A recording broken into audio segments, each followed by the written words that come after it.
Roma, 44 a.C. Júlio César, o homem mais poderoso do mundo, acabava de ser assassinado. 23 punhaladas no Senado. Sangue nos degraus de mármore. O império em caos. E no Egito, uma mulher de 25 anos recebia a notícia que mudaria sua vida para sempre. Cleópatra não chorou, não gritou, não se desesperou. Ela sorriu, porque enquanto Roma via uma tragédia, ela via uma oportunidade. Alguns conquistam com espadas, outros com ouro, mas Cleópatra conquistou com algo muito mais perigoso: sua mente. 3 anos antes, ela tinha apenas 21 anos e um problema gigantesco. Seu próprio irmão havia roubado seu trono. Estava exilada, sem exército, sem aliados, sem esperança. Qualquer pessoa normal teria desistido. Cleópatra teve uma ideia melhor. Se enrolou num tapete. Não é metáfora. Literalmente, pediu para ser carregada como mercadoria até os aposentos privados de Júlio César, que estava em Alexandria resolvendo a guerra civil egípcia.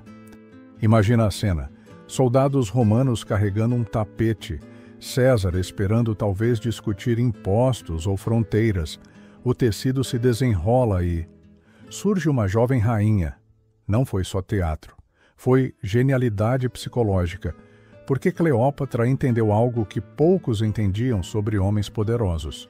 Eles não caem pela beleza, eles caem pela novidade, pelo inesperado, pelo que mexe com o ego deles.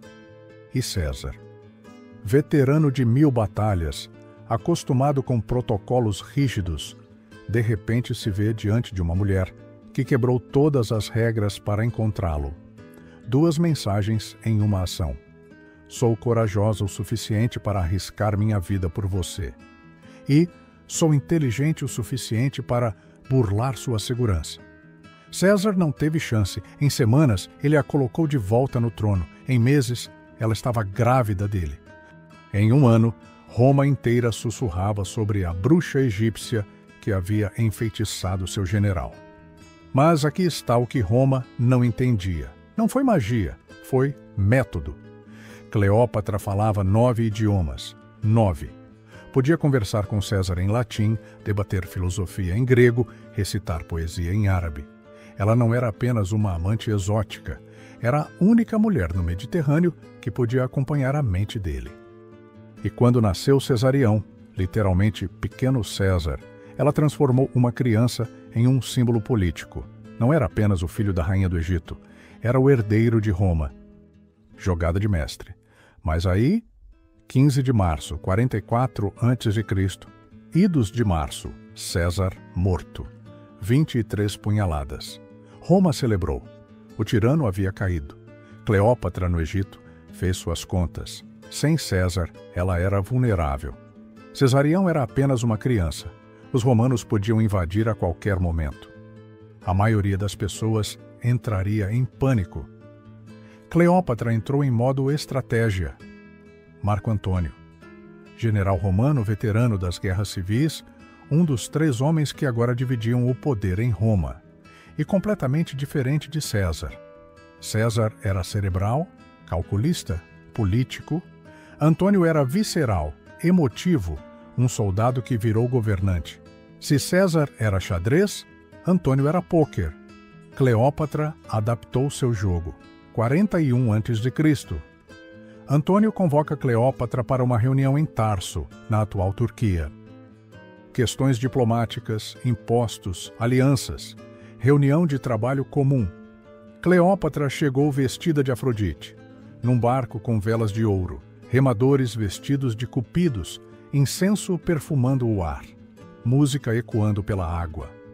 A cidade inteira parou para ver. Antônio, que esperava uma rainha submissa pedindo favores, se viu diante de uma deusa descendo dos céus. Diferente do tapete com César, sutil, íntimo, conspiratório, aqui foi puro espetáculo. Público, grandioso, impossível de ignorar. Por quê? Porque Cleópatra havia estudado Antônio. Sabia que ele amava drama, adorava ser o centro das atenções, precisava se sentir importante. Então ela não foi até ele, fez ele ir até ela. E funcionou. Funcionou demais. Antônio se apaixonou, perdidamente. Abandonou a esposa romana, os deveres políticos, passou anos no Egito vivendo como se fosse um faraó. Roma ficou furiosa. Otávio, sobrinho de César e rival de Antônio, viu a chance perfeita de destruí-lo politicamente. Vejam, disse para o Senado, nosso general virou escravo de uma mulher estrangeira.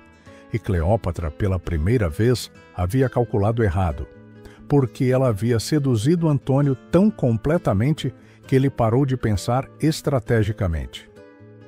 E quando você para de pensar, você perde. 31 a.C. Batalha do Áxio.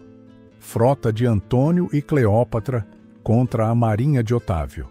No meio da batalha, Cleópatra fez algo que historiadores discutem até hoje. Ordenou que seus navios recuassem. Traição, covardia ou o último movimento de uma mente que percebeu que a guerra já estava perdida. Antônio, vendo a mulher que amava fugir, abandonou seus próprios soldados e a seguiu. Foi o fim. Roma venceu. Otávio se tornou Augusto, primeiro imperador. Antônio se matou. E Cleópatra escolheu morrer do seu jeito, pela picada de uma serpente, símbolo sagrado do Egito. Até na morte, ela controlou a narrativa. Cleópatra Sétine morreu aos 39 anos. Com ela morreu a dinastia Ptolomaica. O Egito virou província romana, mas sua maior vitória não foi política, foi psicológica, porque 2000 anos depois ainda falamos dela, não como a última faraó que perdeu um império, mas como a mulher que seduziu Roma. Ela transformou sua derrota em lenda, sua morte em imortalidade, e talvez essa tenha sido a jogada mais genial de todas. Porque no fim, Cleópatra provou algo que poucos entenderam na época e que muitos ainda não entendem hoje. O poder real não está em quantos soldados você comanda, está em quantas mentes você consegue conquistar. E algumas mentes nunca mais se libertam.